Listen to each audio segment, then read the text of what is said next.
Welcome to the Jeff Knows Inc. Entrepreneurial Podcast with your host, Jeff Lopes. Jeff has over 2 decades experience as a serial entrepreneur, building brands like Kimura from his home basement to a multi-million-dollar global brand that has sold over 250,000 pairs of boxing gloves. Jeff's here to educate, guide, and drive you on the process of bringing your ideas and dreams to reality with the inspiring stories from some of the top business minds. Welcome to episode number 47 of the Jeff Knows Inc. podcast. I'm your host, Jeff Lopes. We got a special guest from Austin, Texas, Julian Rosen. Julian's a partner in Wake Up Wealthy, an inspiring young entrepreneur. Great conversation. I love this interview. Sit back, everybody, and enjoy. We are live on the Jeff Knows Inc. podcast. I'm your host, Jeff Lopes. We got a special guest from Austin, Texas, Julian Rosen. Julian, say hi to everybody, brother. Yo, what's up, everybody? It's really great to be here, man. And really great to, right before you hit the record button, dude, Jeff's a stud. If you're a new listener and you don't know enough about his story, because I'm sure you make all your episodes about the guests, right? Yeah. Definitely check out more about Jeff, too, because the guy's... I appreciate it, brother. I could interview you for hours and hours now, knowing what I know. Very cool. Very cool. Julian is the co-founder or partner of Wake Up Wealthy. Partner of Wake Up Wealthy. I came in about a year and a half into its inception. Okay, very cool. Partner. Yeah. I always start off our podcast by getting to know the guests, what they're currently doing, I guess, your business, where you are. Yeah. We started talking before the podcast, so we probably could have recorded at least half an hour of our conversation. We can backtrack too. I just want to jump into it. Let's let the audience know who you are and what you're currently doing. Yeah. So like he said, my name's Julian Rosen, currently living in Austin with my wife. No kids yet, 2 dogs. And I'm the head coach at Wake Up Wealthy, which is a performance coaching program for young men in business. And dude, it's everybody is pitching this, engineer your own life, live a customized life, live a life by design. And you can, dude, we'll go into the details of how to actually do that today. And just every day, man, I spend about an hour in the morning really just reflecting on, where I am. My spiritual connection is very important to me. And, last week, actually, I was just telling you now that COVID is here in Austin and traffic is a lot less. I was riding, we have a moped, like a Vespa, and I was riding my Vespa. I was coming home from martial arts, and, there's this street called Congress Street in Austin. And, it's got the skyline and it's got a clear view of the Capitol building. It's this beautiful, red clay building. And I was like, shit, man, this is it. This is the life I wanted when I was a little kid. I do exactly what I want to do every day. I'm in love with my craft. I'm in love with my wife. I get to do things and stay physical with my body. I get to explore nature. I get to ride this orange scooter through this city. I'm living near the water. I go paddleboarding. And it was just a truly amazing moment to be this is exactly this is it. If you handed me a blank slate and said, what do you want? This would be it. And so, it's essentially the entrepreneurial dream, right? You're trying to find your passion and you're living your passion, which is incredible. And it's inspiring because a lot of entrepreneurs, that's their dream, right? To find their passion and be able to turn their passion into their career, which is awesome. Yeah, man, 100%. And a lot of what we teach, because, our demographic is, these guys 20 to 35, these young male entrepreneurs, they've hit that initial round of success, but they've gotten there by just fucking grinding, just by hustling their faces off and putting passion on the back burner, right? Saying, well, yeah, I gotta grind now and sacrifice my mind and body now, but one day I'll be able to do my passion and I'll be able to change the world. Because we are, dude, we're conditioned to think hey, leave your passion for later. It's this mutually exclusive thing, right? It's no, grind now.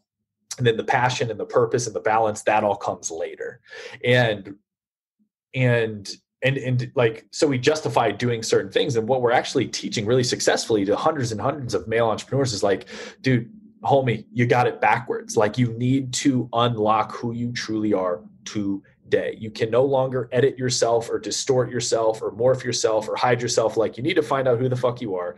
And you got to lead with that guy, right? You got to lead with that purpose-driven guy. You got to, like, who are you? Like, what are you truly passionate about? Because a lot of, like, and I was guilty of this too. Like, we think we need to present ourselves differently to the world, especially as a business owner or entrepreneur. Yeah. And we think we need to do it in order to succeed and gain validation and revenue and all these things. And it's just heavy and hard. And so what we do is, like, our first phase of coaching is, like, we call it wiping the software clean. Like, we got to unbrainwash all the shit you learned growing up about success and money and validation. Like, we got to free you from that. And then you can actually show up powerfully. You can actually make your time and energy more valuable. And that is what's going to make you a magnetic leader to your team, to your clients, to your future family. Like, and I get to teach that to guys every day. And it's just amazing because, like, dude, they all have a moment where it's just like, bro, it just clicks. And they're like, dude, it gets to be this simple, right? Like, it gets to be this simple. And so I think as male entrepreneurs, we're all guilty of putting all this pressure on ourselves and assuming that it's got to be this struggle and you got to suffer. And, if you're not up at 4 a.m., you're a lazy piece of shit. Like, there's all this, like, stigma around being a male, in this hustle culture. And what we're doing is helping guys unlearn that. And as they unlearn it, they actually succeed way more quickly and way more effectively. And it's cool. Like, we show them they can have the cake and eat it too, kind of thing. And obviously that's because I went through that transformation myself. And that's the transformation that I'm most equipped to share with other guys. There's about 3 or 4 things you're talking now I want to dive into. A couple of things. How long have you been married for? It'll be 2 years in November. So about a year and 10 months, or about a year and 9 months.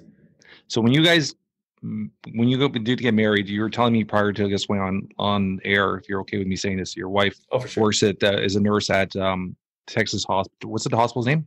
It's called Dell's Children. It's Children. Okay. It's the big one down here in Austin. Okay. Very cool. So did you guys move for her career? Yeah, well, dude, it's actually a crazy story. So we met in Baltimore, Maryland.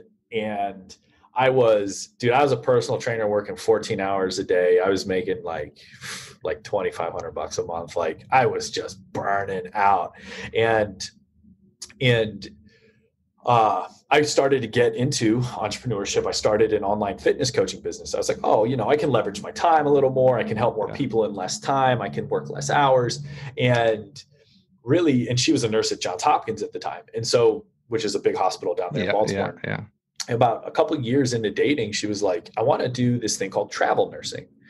And travel nursing, if you're unfamiliar with it, it's where you work with a recruiter and you actually work in 3 to 6 month contracts, but you go all over the country, right? So it's like, you could be in Chicago, and then you can be in Hawaii, then you can be in Nashville, then you can be in LA. And so she's like, I think that'd be a lot of fun. And I was like, okay, well, for me to do that with her, I would need to eventually, scale my online business so much so that it replaced my, income from in-person training. And so I made this, commitment to myself. I'm like, dude, in a year, I'm going to be able to just run it all from my laptop. Right. And so we set the date, like, all right, in March 2017, we're going to start travel nursing. I'm going to hit the road with her. I'm going to run my business wherever I want to. I'm going to break away from the gym that I was working at, and just really learned a lot about myself and had to master a lot about myself in order to make that happen. And then boom, March came around. Dude, we moved to Hawaii. We lived on the big island of Hawaii. We moved to Nashville, Tennessee, Phoenix, Arizona, LA, San Francisco, Chicago. And then we ended up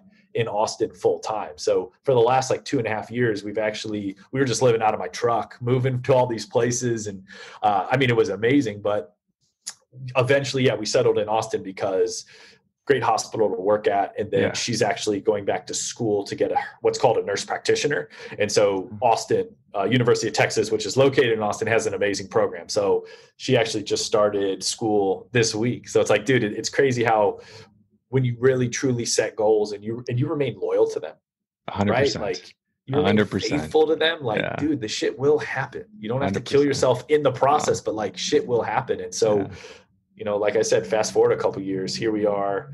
And one of my things was I got to live near water.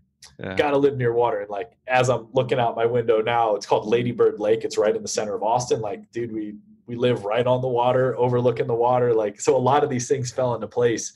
And obviously there was some work involved too, but yeah, we ended up here, and it's really cool seeing the pieces come together when you really stop and reflect on the stepping stones that got there. One thing I want to jump in there quickly with you, Julian, is your smile. You're talking about your life, and it's like this gleam of joy. No, it's awesome. I love it. Yeah. It's natural. And a lot of entrepreneurs, you can see in their eyes, they're run down, they're tired, they're drained. And seeing this joy and this happiness, and like the sun shining inside your face, it looks like this little picture there, and you're all happy. Yeah. I love it. That's something inspiring for entrepreneurs to reflect on and understand. Let's dive into Julian meeting Brody, your current partner. Like, where'd you guys meet? How did this all happen? It's actually a wild story. So before I joined Wake Up Wealthy, I was a performance coach myself. And really, I had organically grown. And dude, it's important. It's important to own your wins, dude. Like, I'm really proud of the fact that, like, dude, I was a fitness coach. I knew nothing. I told myself I knew nothing about personal transformation and mindset transformation and neurophysiology and all these things it truly takes to transform someone, right? Like, but I just had this call on my heart to step away from fitness and really dive into deeper levels of transformation. And so, dude, I did it, man. Started from scratch, dismantled my fitness coaching company, started to become a one-on-one performance coach, and organically built a multiple six-figure business, just literally just helping people, right? And when did this start? How many years ago was that? So that was right when I got back from Hawaii. So like 2017, right? 2017. I was like, yeah, 3 years, man. And I just had this call in my heart, man. It was like, dude, I knew I was like, man, fitness is a great vehicle for transformation, and fitness is a great thing to keep your mind and body, in a higher energetic state and in more synchronicity with itself. And fitness is still a component of what we teach today, but obviously it's not the only pillar. It's just one pillar. Yeah, and so, dude, I just got called into, and one thing I share with a lot of people is in 2013, my mom got diagnosed with breast cancer. It was stage 3. And in a year she passed away, and it was condolences. Thanks, man. But what you'll see here is, like, even that was this fucking gift. And like, but she passed away in the year after. Dude, I was a mess. I was in a really dark depression. I was clinically diagnosed with depression, on anxiety medication. Like, dude, there was a year in my life where, I didn't want to be dead, but like, I just didn't want to exist. I was just in such a dark place. I was like, I don't want to end my life, but like, I wish I could just press pause and just kind of go to another dimension for a while. Like, it was a really dark year. But doing certain things, I was able to really evolve my relationship with a lot of the hardship I was going through. I was able to change my perception of it. And that really changed me. And so, I always had this call on my heart to help people engineer an emotional transformation. Mm-hmm. Because, dude, like, most entrepreneurs, they don't need high-level business tactics yet. A lot of them just need an emotional transformation. They need an identity, like a belief system transformation. 100%. And that's what unlocks their performance. And so I was like, I loved fitness, but like, dude, the real call on my heart was like, man, you gotta help people liberate themselves from pain. You gotta help people liberate themselves from limitation that isn't there. You gotta help liberate people from fear and these things that their mind does to them, but it's not real. And so that's when I started becoming a one-on-one performance coach, heavily based in mindset and belief systems, heavily based in neurophysiology, which is how what happens in your mind truly impacts the performance of the body, the caliber and consistency of what you do in life and business. And so, really just, dude, it started with a theory, and I was like, I got to go prove this and perfect it. And dude, just hundreds and hundreds and hundreds of clients, just perfecting the system, getting reps, perfecting the system, getting reps, learning more coaches, more workshops, more books, more retreats and stuff. And so, back to your original question, Jeff, I went way left field.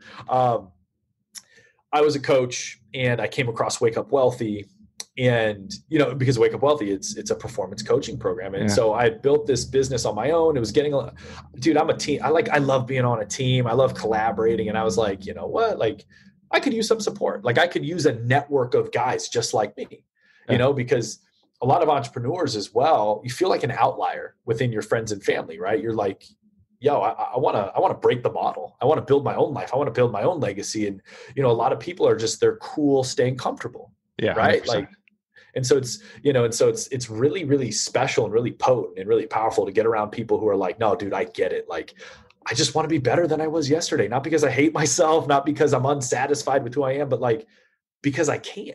Right. And so, Wake Up Wealthy was this huge brotherhood of guys who were committed to success and got some of the struggles that, I couldn't tell my wife, or I couldn't tell my friends who were just working a 9 to 5. And so I joined as a client.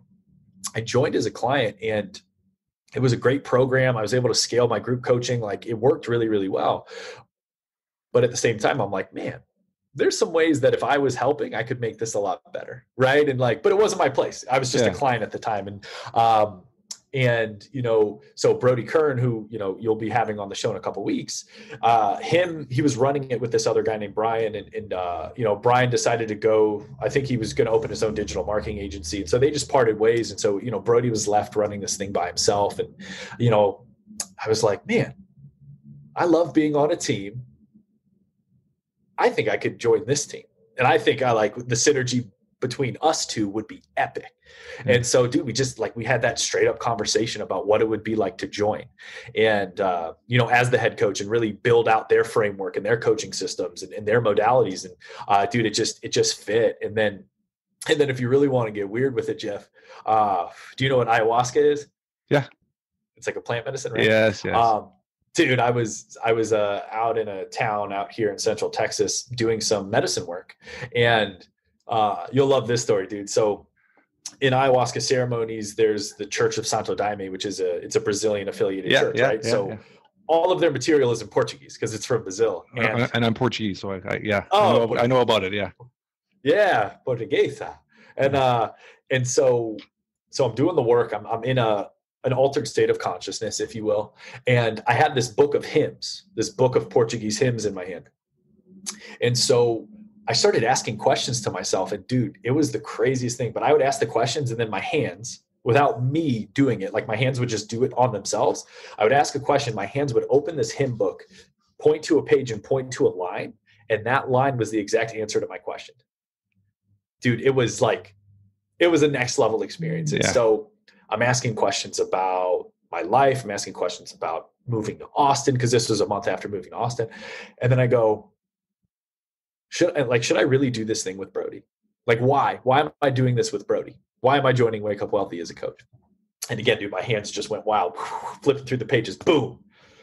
And it just said, to heal the hearts of many. Like that was the line in a hymn, but it was the answer to my question. And then I was like, boom, done, in. And then, dude, just committed. And then, dude, very quickly, we scaled this thing up. We've got our messaging down. I am so proud of our delivery system. Like, there's a lot of really cool coaching programs out there that market really well. And then you join and you just kind of get live calls every week. Yeah. Right. And that's fine. But dude, once someone comes in, once they're onboarded, we have an entire online learning protocol they go through. We have 2 coaching calls every week. They have access to pods. They have access to us as coaches. It's just this potent thing where in their first week, dudes are having, setting records in their business. They're like, man, I have never made more than 5K in a month. And I just made 15K this week. It's these systems, it's these performance systems that we've just fucking perfected hundreds of times. Where I can look you in the face and say, yeah, it'll work for you because you're a human and this shit works for us. And so that was, really at the beginning of the year, man. 2020 is when we really put the gasoline on. And here we are in September, about to finish Q3. And man, we're just blasting our goals because we give a shit so passionately about what we do, and it works. It just fucking works. And when you combine those 2 things, how are you not going to win? You know what I mean? And your client base, at the end of the day, people want real. They want real. That's the easiest way to think. So if you're real with somebody and you're being honest and you're giving them what you're promising them, it changes everything. Yeah. And that's what drew me to Brody in the first place too, was the dude will just sit in front of you and be like, dude, here's here I am. I was a drug addict. I struggled with addiction. These are the businesses I started. these are the results I've created. Like, I'm imperfect, but I know how to help you. Right. And so in the world of coaching, you get a lot of guru type people who are like, hey, like, I know the way, I'm perfect, like, follow me. Whereas we're like, nah, man, we're fucking human doing the work every day too. And we're imperfect. And these are the tools we use to stay optimized physically. These are the tools we use to get optimized mentally. These are the tools we use to track our business every single day when we don't feel like it. And dude, it is that being real. Like, because at the end of the day, dude, humans just want fucking humans. They don't want an idea. They don't want an image. 100%. Yeah, they want someone who gets it. And so I remember before we went live, I said I was coaching an individual prior to me. And he was struggling because he's a musician, and he's trying to build this image of himself. And I said, you got to scale everything back. I go, people want the real you. Grab a guitar, grab a freaking set camera. Don't edit it. Don't do nothing. Just be raw. Let people know who you are. That was exactly what I said to him before we started, like 5 minutes before I got on with you. It's just people want real. That's the easiest way to explain it. And if you're real with somebody and you're being honest with them, even if it doesn't 100% succeed, they know you've been real with them. It makes a huge difference in their trust factor, right? 100%. And the reason why it's so rare is because a lot of people feel unsafe being real. 100%. And that's, I think that has a lot to do with social media, right? Everybody picks this perfect image because everybody looks at Instagram, and Instagram is just the best of you. Yeah. And that's dude, what people follow, right? That's what they follow. And so, yeah, dude, it can be very toxic. And so, it can be toxic to think about it. Every time you open your phone, you're seeing the exceptional. Every single time you're seeing the fittest of the fit, you're seeing the richest of the rich, you're seeing the most beautiful of the most beautiful. And it's easy to go, what the fuck's wrong with me? Right. Like, and just like your example, that's a perfect example with the musician. Like, a lot of people, they feel unsafe being like, nah, here's who I am. And here's the good things, but dude, here's my scars, and here's the shit I battled with. And here's the ways I'm still imperfect. Right. And like, dude, my mission every day is to just know who the fuck I am and stay in character. Like, don't break character for anybody. It doesn't matter if they're an 8-figure earner. Like, don't break character for anybody. And I see Einstein behind you, man. There's this one quote, and I don't know it exactly, but Einstein said, because he was doing all these lecture circuits, and they asked him a question like, man, everyone seems to, like you. What's the secret? He's like, it's no secret. He's just like, I treat everyone the same, whether they're the janitor or the president of the university. Like, I just treat everyone I love the same. that. That's something I think if everybody lived by, this would be a better world altogether. I love that line. Oh, it's beautiful. It's so simple, dude. Like, what you'll find, because dude, like, what you shared with me, like how you selflessly give of your time to help nurture and help develop other entrepreneurs. Like, a lot of the stuff they need is so simple. Like, they need the truth. They need what is simple. But our brains love the complicated shit. They're like, no, I need the 12-step funnel with the tripwire, and I need the upsell and the downsell. And it's like, eventually there's a time and a place for that. But right now, dude, like, how are you treating your body? How are you treating your mind? How are you treating your loved ones? Like, are you in alignment? Are you truly who you are, or are you pretending to be someone else? Because pretending to be someone else is not sustainable. You'll burn out. Right. And so, like, dude, just by getting to alignment, so many guys develop so much more personal power.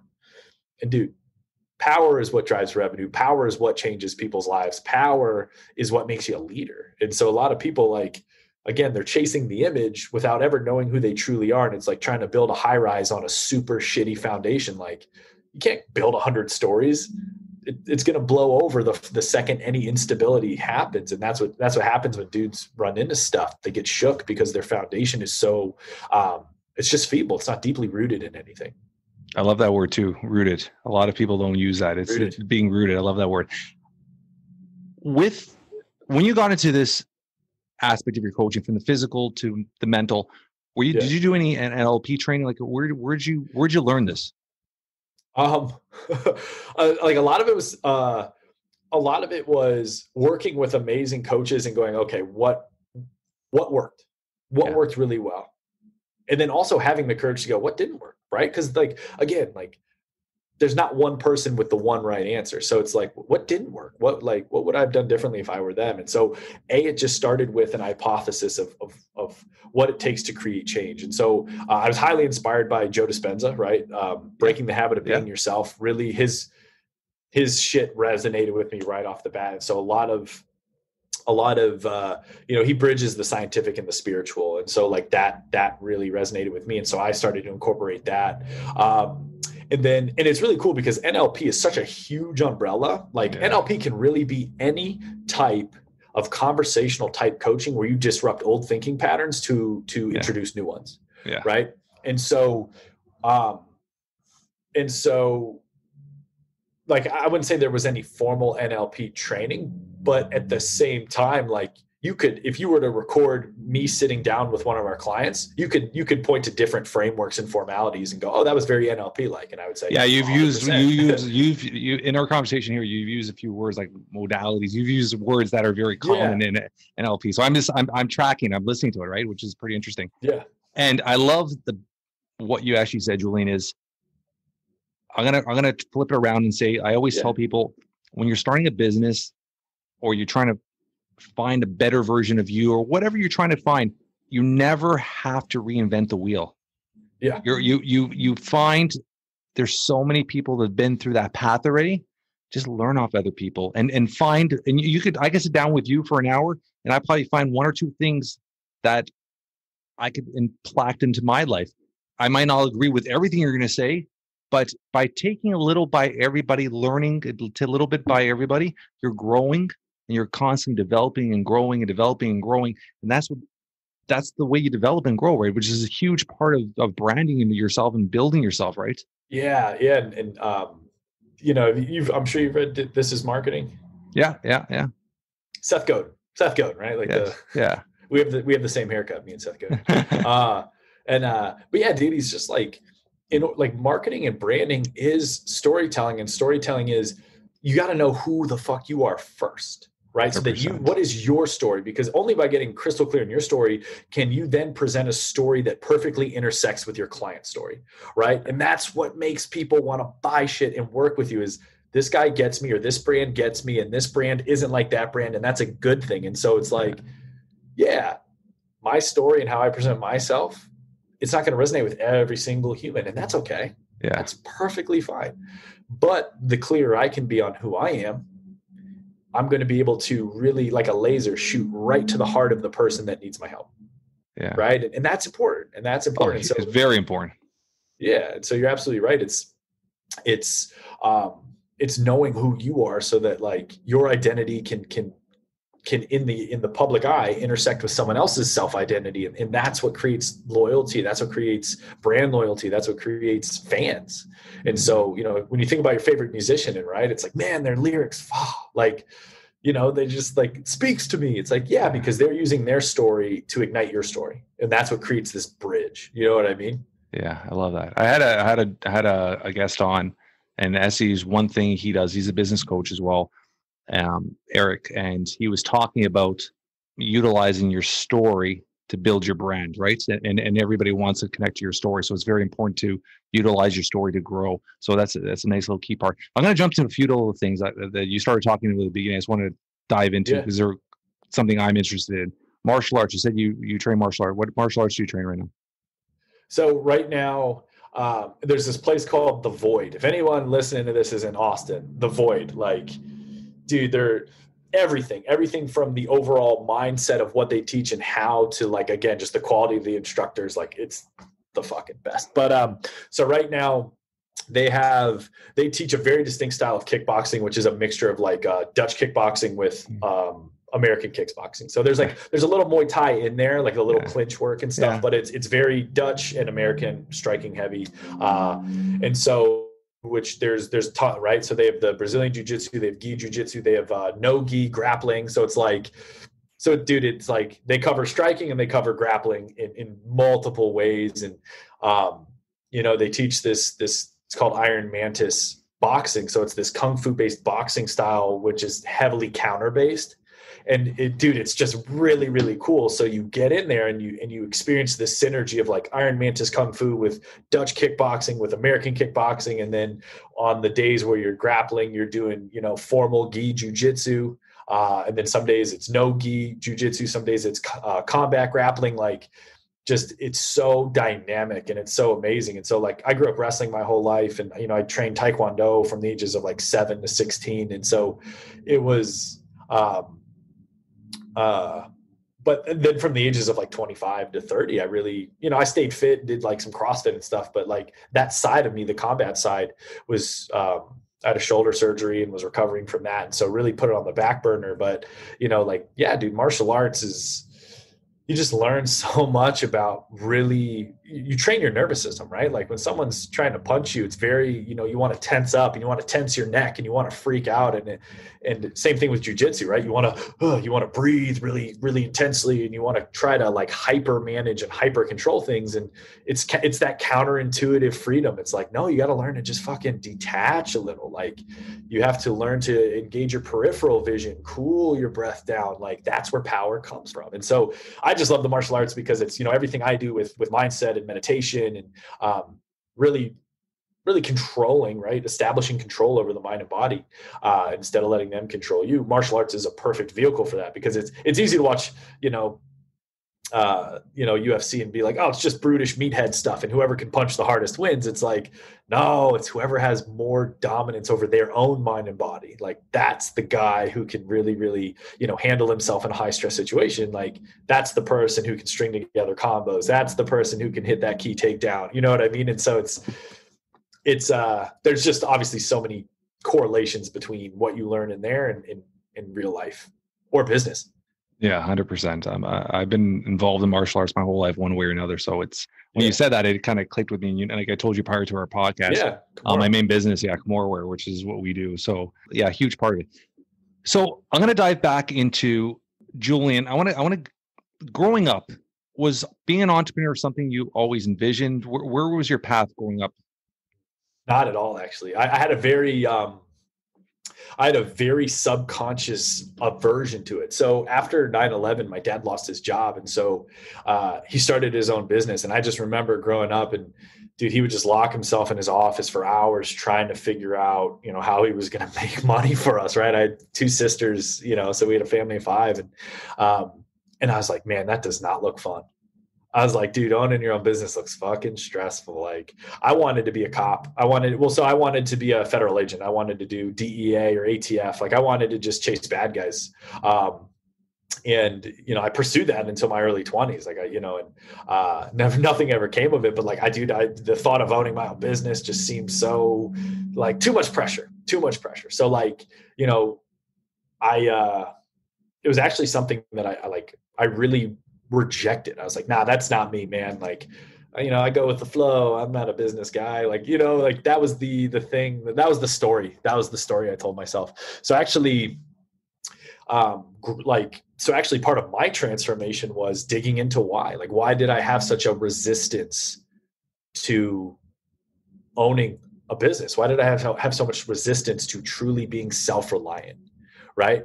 And so, and it just goes to show you anything you're resistant to, it's not because you're bad at it. It's not because you suck or whatever. Like you're resistant to it because deep down there's a belief that it's unsafe. You're like, we resist what we think is unsafe. And so, obviously it made sense, like seeing my dad struggle and seeing him worry about money and seeing him worry about clients. Like that's what I saw growing up. And so for me, I was like, well, fuck, I don't want to do that.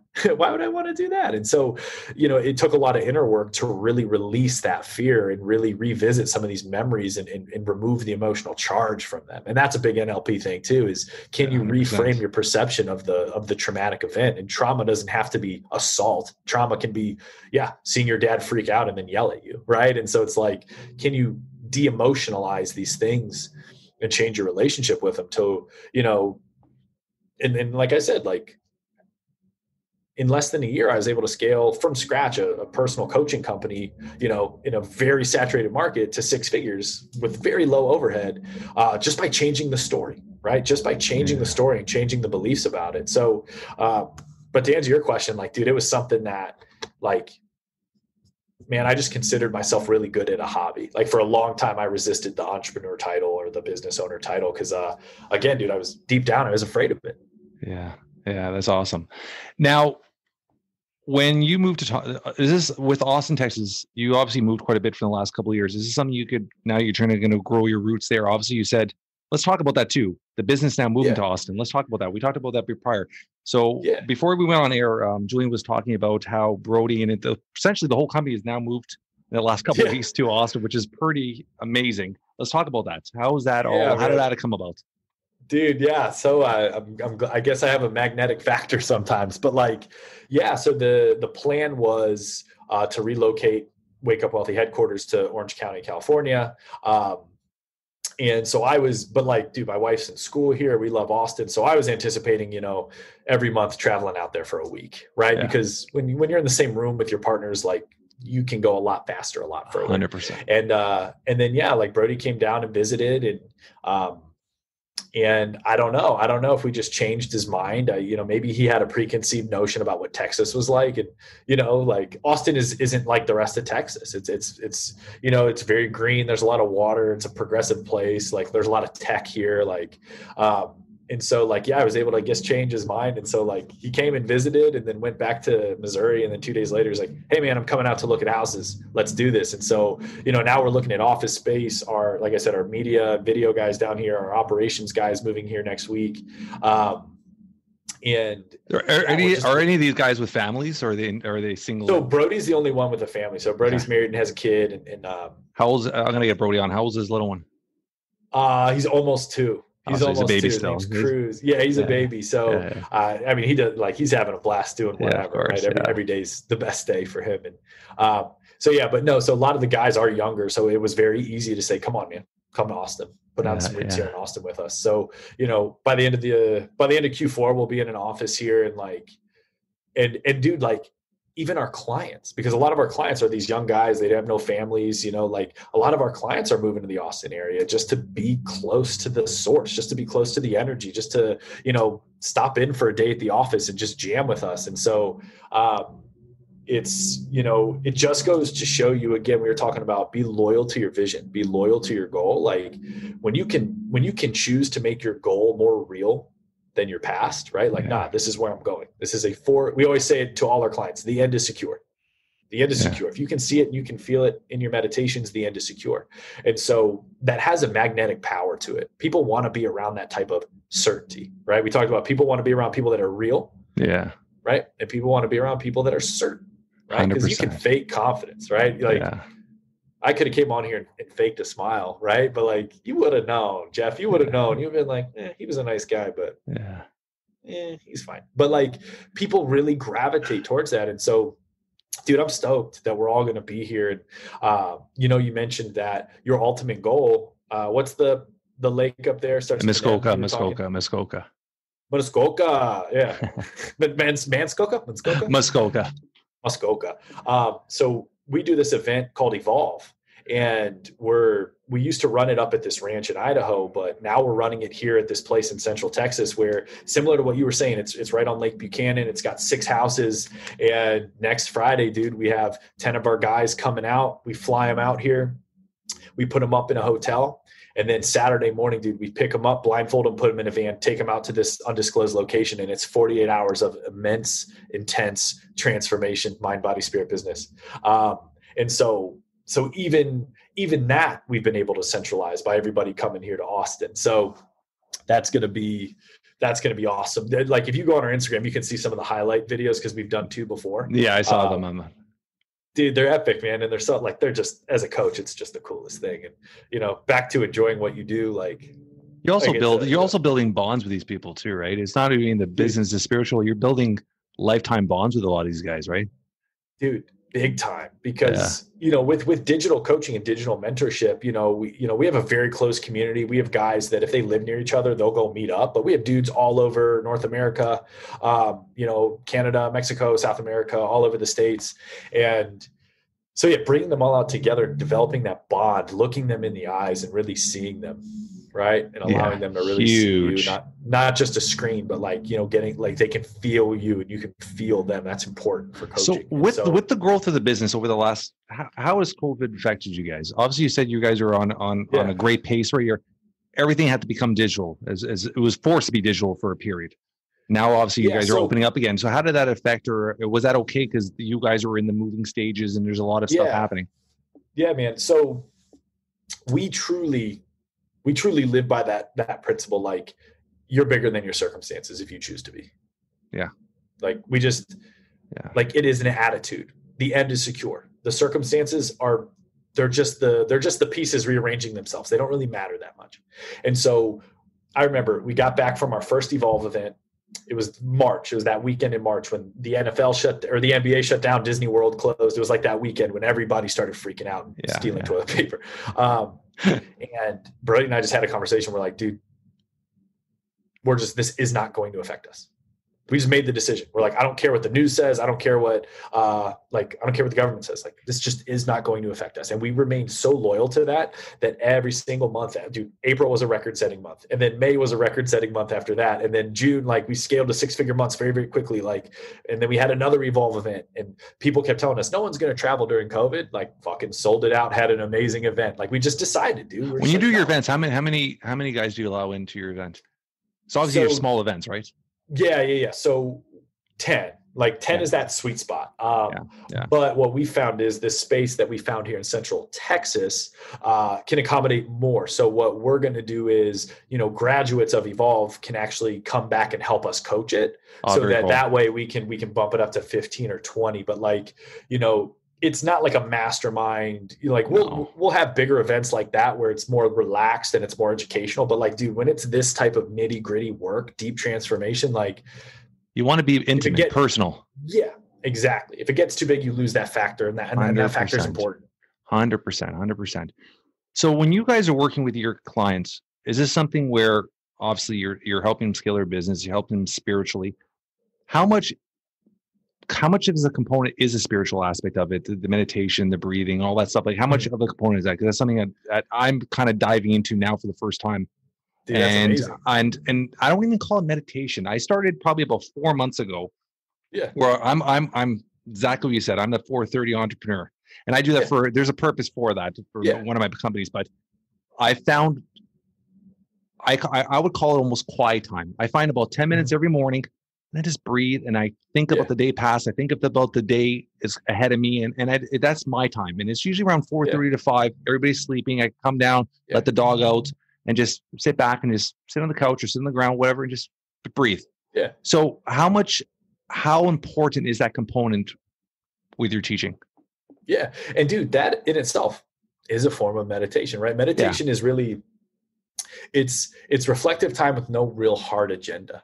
Okay, right? That's like, exactly. Yeah, dude, that's exactly what it is. And also, like, you know, they're like, as long as it fits and aligns with you, right? Like the 430 entrepreneur is amazing. If that, again, like if it aligns and that's the time that gives you that space, right? Like we need space in the morning, dude. We cannot just roll out of bed and start answering emails and texts. Like you cannot be reactive. I got a very set routine morning. Yeah. Where I get up and I don't turn my phone on for the first almost hour, and I let the dog out, and I want some daylight, and I have my black coffee, and I start my day, and I have a routine. I make my do list for the morning, grab a pen and paper. I love still writing a list every morning. Same. And I get out, I have my do list every morning, and I do my little do list, and then usually around 4:45, 5 o'clock, I usually jump on a phone call because I have to deal with factory overseas, and that's when I'll talk to my factory manager. We'll talk for a bit, and then that's when I'll finally grab my phone around 5:30, and that's when my day starts, and I get my emails and all that. So I have a very routine morning, and I'm a very routine person. I find because my schedule is so crazy with my kids and everything, I need that schedule. So I found I just added this in. Probably you're looking around 4 months now, and it's become part of me now. And it's like if I don't do it, I feel lost every morning. So it's like almost like working out. It's like I need to move every day, whether I'm going to lift some weights or like last night I didn't do nothing all day, and I grabbed the family, everybody bikes, went for a long bike ride. And it was like 9:30 at night. We're hiking for an hour bike ride, coming home in the dark. So I need to move every day. So there's certain things that I don't lock them in sometimes, but I have to do them every day, right? So Yeah. When you're teaching that, how important that is to teaching? Because a lot of entrepreneurs don't do that yet, right? How important is that to you?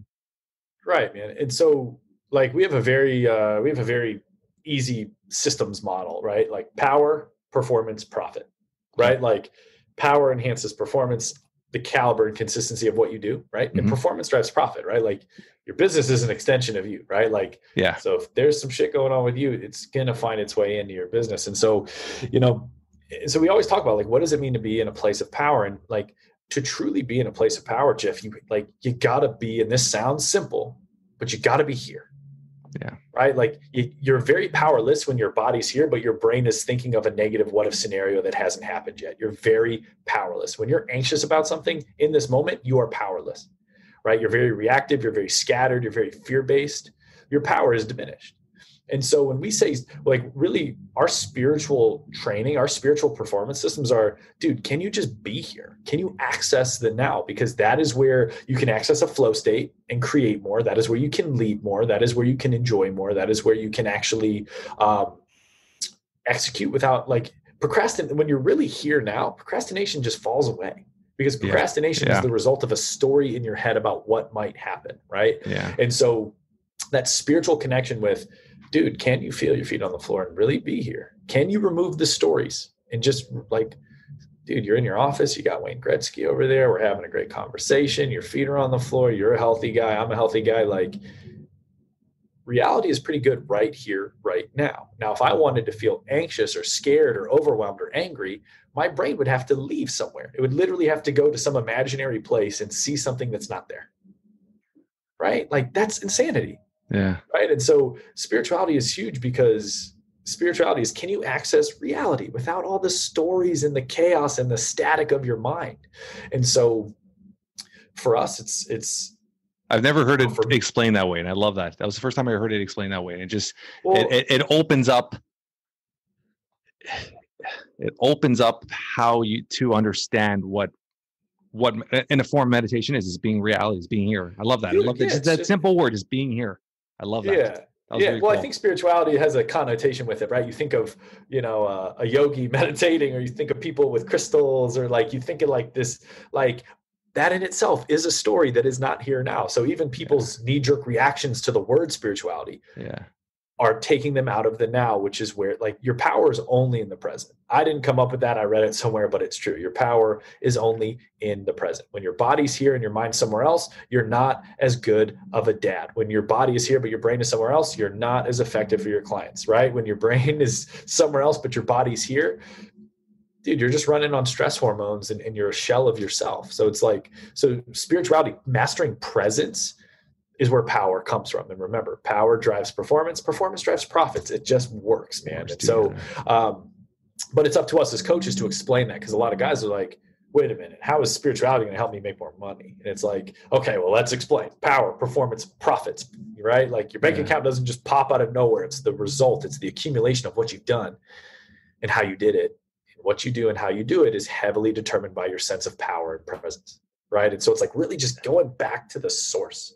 I'm going to throw a word at you. I'm going to throw a word at you because it just coming. It's like glooming from you. What's your purpose? What's your purpose with this all? So with it all is to. This is your business. What's your purpose? Because you seem like you have a higher purpose to everything you're doing. So what's your purpose with it? Yeah. So you can't give something to someone else that you don't have yet, right? If I want to give someone $5, but I don't have $5, I cannot physically give them $5, right? You cannot give something to someone else that you do not have yet. So, dude, my purpose every day is to access reality more. So literally awaken to what I actually am, right? Like who I actually am. What did I learn along the way that isn't real? What are the stories, the assumptions about myself, about other people, right? The habits, the patterns, like every day, even if it's just 1%, man, 1% is a huge win.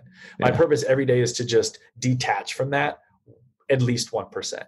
Because I know that like when you create vacuums in your life, something good will rush in.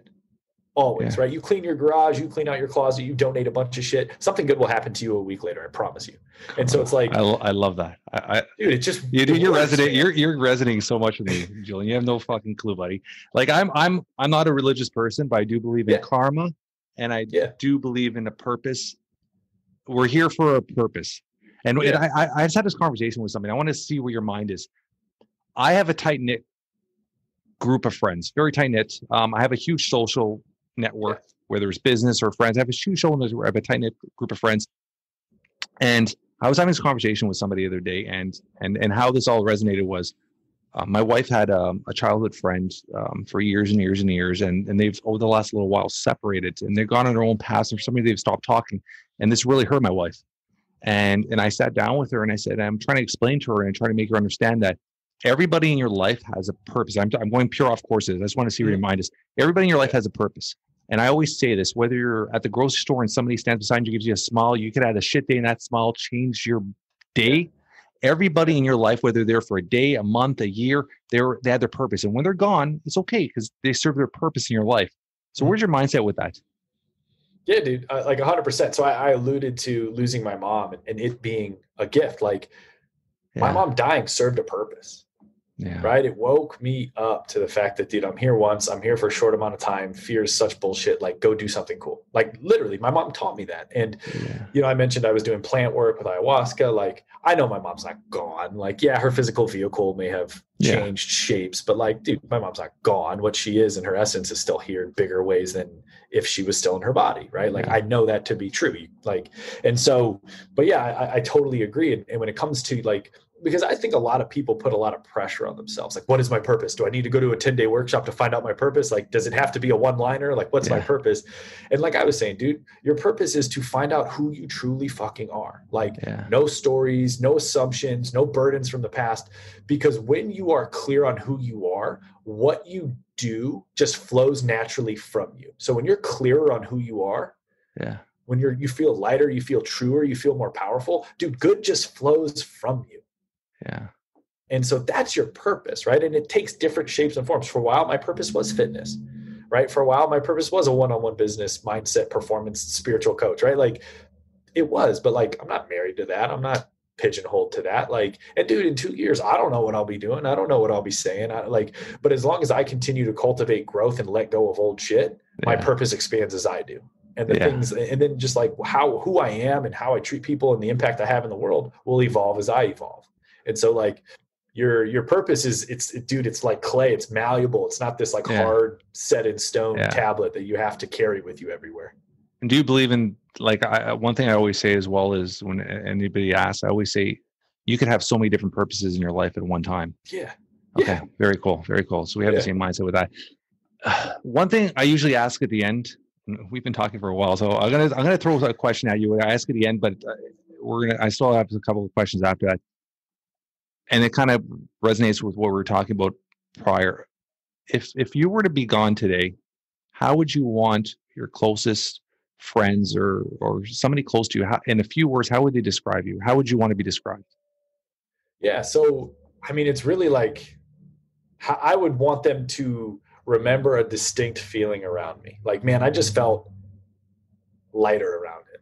Man, I just felt like I didn't have to be anything around him, right? Like, I would love for them to be like, dude was pretty egoless, right? Like and we're all human. We all have a little bit of an ego, but like, I would love for them to just be like, the dude was real and I felt better around him. Like, that's literally like, for me, that's just like the biggest win. Like, how could it not be, That's awesome. That's awesome. Simple, sweet, honest. I love it. Can I ask you that question? Yeah. I mean, I want to, obviously, like everybody, you want to be left with your loved ones and your closest people to you to remember you as almost like a good soul, somebody that they could count on. I want to be somebody that people could count on.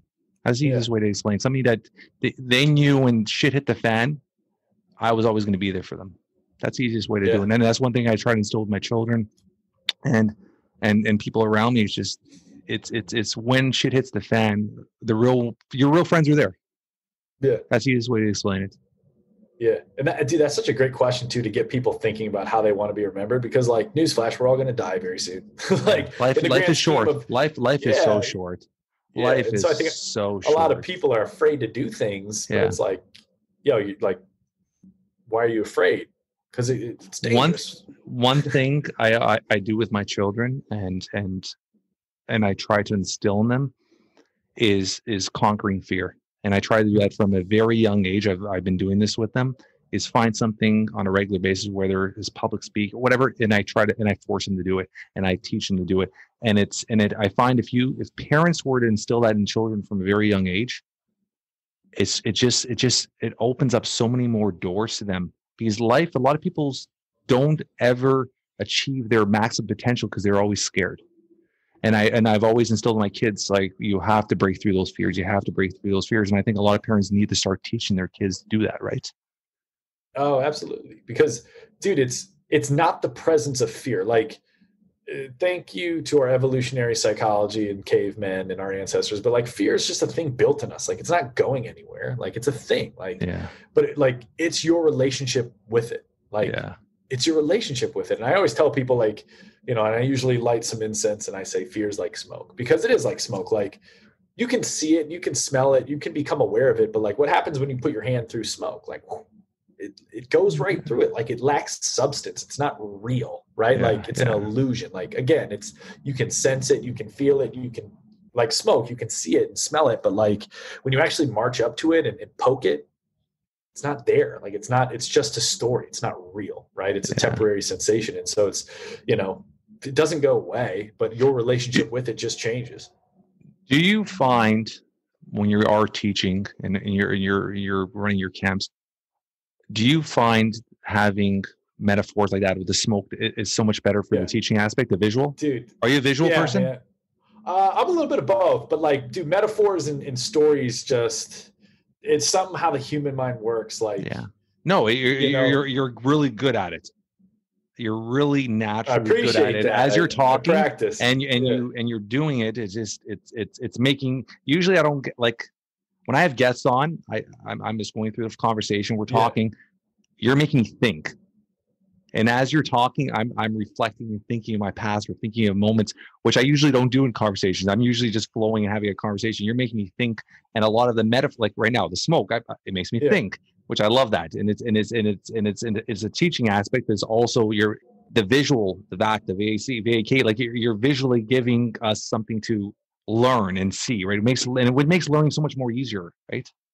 Oh, absolutely. It's because, I mean, we learn through experience, right? Like, think about how we learned a lot of our core beliefs. We learned them through experience growing up, right? Yeah. And so, there's only so much you can learn through words being spoken at you or words on a page, right? And like, books are amazing and all that, but like, if you like, we learn through experience, right? And so some kind of visual examples and metaphors just allow us to, it becomes more visceral. Yeah. And then it really sinks in. And so that's something that I've worked on, right? It's something I've gotten a lot of reps in. If we had this conversation a couple years ago, I would be far less effective, but it's like, I wanted to get good at it. So therefore I sucked at it for a while, but just, again, I was more loyal to the goal, loyal to that secure end. And here I am being able to flow this shit pretty eloquently just because I decided I wanted it and I was stubbornly loyal to it.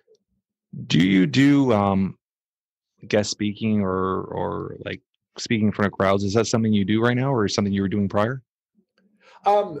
Before COVID, yeah, every now and then, like, I wasn't actively marketing myself, but if there was like, I have a lot of friends that are like football coaches and stuff. And so like, if they're like, hey man, come talk to the kids. Or like sometimes like, there are some coaches that have like their, membership groups, and they're like, hey man, will you pop on Zoom and be a guest speaker for us? And there's a few like corporate workshops and stuff where I'll do it and I'll have their senior team on and stuff. But yeah, it's just like, and then obviously at our live events, right? Like, even though the group is small, like, dude, it is the same thing. 100%, delivering power to people. So, but yeah, like, it's something that I haven't just, it's like, I haven't made it a definitive goal of mine yet, just because like it hasn't, when it comes up, I'm happy to do it, but like, there's just certain things that right now have priority over it. And so, of course, you're good at it. You can tell you're very natural. I think you would be very, very keen to doing. I mean, it's something that just flows with you, your presence, right? So I think there's something that, I mean, obviously in your future, something that I could see happening, right? Doing a keynote speaker and stuff like that. Yeah, man. Yeah, it'd be awesome. And like, just back to what we were talking about with Einstein, right? Yeah. It's like, because really nothing changes if I'm talking to you or there's 1,000 of you, right? 100%. Like it's still fucking humans, man. Like it's, you know, it doesn't need to change. It doesn't have to be weird or overwhelming because there's more people, right? We're humans and we all crave the same thing. And so I think that's been just like an unofficial theme of this episode, right? Is that just be fucking real. It's so much more effortless and it's obviously more effective. Yeah. Wake Up Wealthy. Where do you see it going in 5 years? Dude, in 5 years, it is going to be it's just going to be like a no-brainer. Like if you're a young man in business, especially in the digital world, like you can't not afford to go through Wake Up Wealthy, right? Like fuck 4-year college. Like this is the thing. Like if you're a young man in business, like I foresee it like this. Like a dude sits down and he's talking to his friend who's another entrepreneur. And the dude's like, yeah, I've never heard of Wake Up Wealthy. And the dude should be like, are you fucking kidding me? Like I want it to be so widely known and so widely accepted that it just becomes the new normal in the development of leading entrepreneurs. Like it just has to be like, it's just like the staple, right? Like, you know, just how like in the 90s and 80s, like working out at the Gold's Gym in Venice Beach, right? They called it the Mecca and Arnold was always working out on the beach. Like this will be the Mecca for like, dude, if you're a young dude in business, what the fuck are you doing not being in this group? Because just, dude, it's like, and it's not me being, you know, arrogant or cocky. It's just like, dude, the truths and the systems and the learning protocols that we deliver, like, dude, they're just going to make you such a better human, such a better leader. When a lot of these guys become dads, they're going to be such more patient, kind, and powerful dads. Like it's just shit they need. Right. And like, and just the community aspect too is like, man, business ownership, entrepreneurship, pretty isolating. Like, dude, we have a cure for that, right? Yeah. And so it's like it helps the emotional and mental health as well. So it's a lot of benefits. Dude, man. It just helps make the person so much better, which makes the business so much better, which makes their impact on the world so much better, and all those ripple effects just get bigger and bigger. This is awesome, brother. We're gonna end it on that note. This has been an absolute pleasure, Julian. Getting to know you as an individual. Dude, likewise. You're like I said this in the beginning, I'll say this again, like everything about you glows energy, confidence, and you're real and you're here at the moment. I love it. I love everything about you. So I hope this is a long-term relationship, friendship we could build here, and I'd love to have you back on. And I wish you all the success with your companies and your future and family and all that. So thanks for coming on, buddy. Dude, likewise, man. And for all your listeners, like I know when you're the one asking the questions, people don't get to hear a lot about you, but you know, I hope one day you just do this is Jeff episode and tell them the amazing story about your son, the amazing story about, the dude selflessly gives his time to mentor young entrepreneurs, to make them better people, better men, better business owners. Like, I think there's a lot your audience may not know about you in terms of how fucking rad you are as a human and a dad. So I say like, maybe at the end of the year around like the holidays, do a Jeff Tells All, dude. Do a Jeff Tells All episode because this guy's awesome. If you haven't left him a review this podcast because this guy's awesome. I love it. On all the show notes, I'm going to put everything we could to get to know Julian, how to get a hold of him, Wake Up Wealthy, all the social media links, all the websites. And if you're a young entrepreneur and you want to change your life and get in the right direction and become here and real now, Julian, Brody are a great option for you guys. We're going to get you guys hooked up with them. Once again, thank you, brother. And we're definitely going to have you back on. Thank you so much, brother. Dude, absolutely, man. It's a wrap for today. Thank you to our guest, Julian Rosen. What an amazing young gentleman. Great entrepreneur. Really enjoyed this podcast. If you guys enjoy this as much as I did, please tell your friends, tell your family. You're trying to build something special here. Leave a review. 5 stars would be absolutely amazing. Until next week, everyone, always move forward.